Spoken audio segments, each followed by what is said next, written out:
আসসালামু আলাইকুম। কম্পিউটারের সমস্যা এবং সমাধান বিষয়ক আরও একটি নতুন ভিডিওতে আপনাদেরকে স্বাগত জানাচ্ছি। আমি বেলাল হোসেন রবি। প্রিয় দর্শক, আজকের যে সমস্যাটা নিয়ে আলোচনা করব সেটি হচ্ছে যে আমাদের কম্পিউটারে অনেক সময় অনেক ধরনের ফাইল থাকে। সেটা হতে পারে পিকচার্স, সেটা হতে পারে কোনো ভিডিও কিংবা কোনো ধরনের অডিও অথবা অন্য যে কোনো ধরনের প্রোগ্রাম। তো এই প্রোগ্রামগুলো যখন আমাদের কম্পিউটারের ফোল্ডারের মধ্যে থাকে, সেই ফোল্ডারের মধ্যে আমরা যখন ফোল্ডারটা ওপেন করি, সেই ফোল্ডারের মধ্যে আমরা আমাদের যে ডাটাগুলো থাকে সেই ডাটাগুলোর থাম্বনেল দেখতে পারি না। থাম্বনেল মানে হচ্ছে, ধরেন আপনি একটা ছবি দেখতেছেন, সেই ছবিটা যদি আপনি ভিউ না করেন তখন কিন্তু আপনার সামনে একটা প্রিভিউ আসে যে এই ছবিটা এরকম। সেটা কীরকম আমি যদি একটা ফোল্ডার ওপেন করে দেখাই। দর্শক, আমি যে এখানে একটি ফোল্ডার ওপেন করছি এবং এখানে আপনারা দেখতে পাচ্ছেন অনেকগুলো ছবি আছে।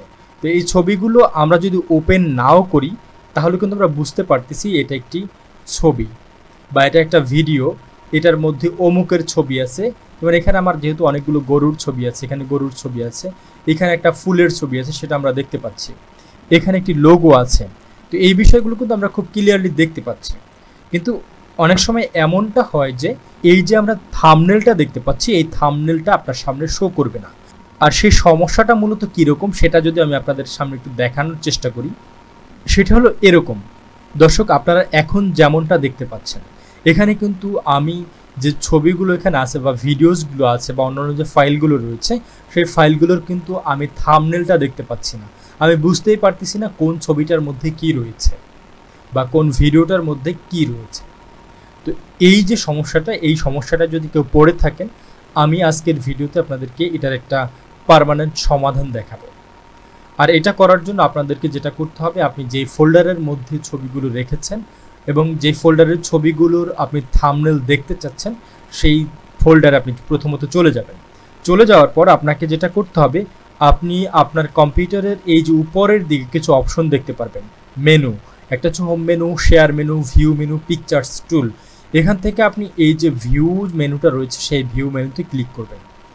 ভিউ মেনুতে ক্লিক করার পরে ভিউ মেনুর আন্ডারে যে অপশনগুলো রয়েছে সেই সকল অপশনগুলো আপনি এখানে দেখতে পারবেন। এখান থেকে আপনি চলে যাবেন একদম ডান পাশে যে অপশনস নামের যে অপশনটি রয়েছে সেখানে। এখানে আপনি যদি এই অ্যারোতে ক্লিক করেন তখন আপনার সামনে এরকম change folder and search option এরকম কিছু একটা আসবে। আপনি এখানে একটা ক্লিক করবেন। এখানে একটা ক্লিক করার পরে আপনার সামনে ফোল্ডার অপশনের একটি ডায়লগ বক্স আসবে। এই ফোল্ডার অপশনসের মধ্যে থেকে আপনি চলে যাবেন এই যে ভিউ নামের যে অপশনটি রয়েছে সেখানে। ভিউতে আসার পরে একটু নিচের দিকে যে অ্যাডভান্স অপশনে আসবেন। অ্যাডভান্স অপশনের প্রথম যে অপশনটি রয়েছে সেটি হচ্ছে অলওয়েজ শো আইকনস নেভার থাম্বনেলস। ব্যাপারটা বুঝতে পারছেন যে সবসময় আইকন শো করবে কিন্তু থাম্বনেল শো করবে না।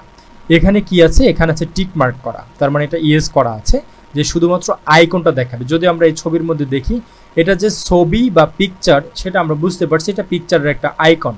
এটা যে একটা ভিডিওস, সেটা আমরা এই ভিডিওসের আইকনটা দেখে বুঝতে পারছি যে এটা একটা ভিডিওস। এখন এরপরে এটা হচ্ছে পিএসডি ফাইল অর্থাৎ ফটোশপের ফাইল, সেটা আমরা দেখে বুঝতে পারতেছি এটা একটি ফটোশপের ফাইল, কিন্তু এর ভিতরে কি আছে সেটা আমরা বুঝতে পারতেছি না।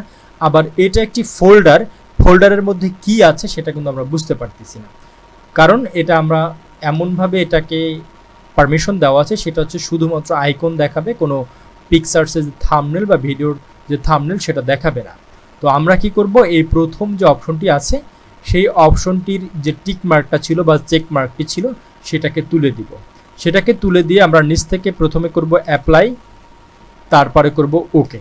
এখন দেখেন বন্ধুরা, এখানে কিন্তু আমার যতগুলো ছবি আছে সবগুলো ছবির কিন্তু থাম্বনেল চলে আসছে।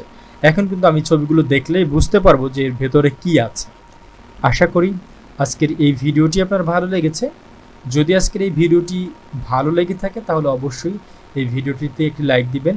আপনার সুন্দর একটি মতামত অবশ্যই এই ভিডিওর কমেন্ট বক্সে দিয়ে যাবেন। আর আপনি যদি আমার চ্যানেলে নতুন হয়ে থাকেন তাহলে অবশ্যই চ্যানেলটিকে সাবস্ক্রাইব করে পাশে থাকা যে বেল আইকনটি রয়েছে সেটিকে অন করে দেবেন। পরবর্তীতে কিভাবে শিখবো ইউটিউব চ্যানেলের আরও নতুন নতুন ভিডিও দেখার আশা রেখে এখানে শেষ করছি। সে পর্যন্ত সবাই ভালো থাকুন, সুস্থ থাকুন। আল্লাহ হাফেজ।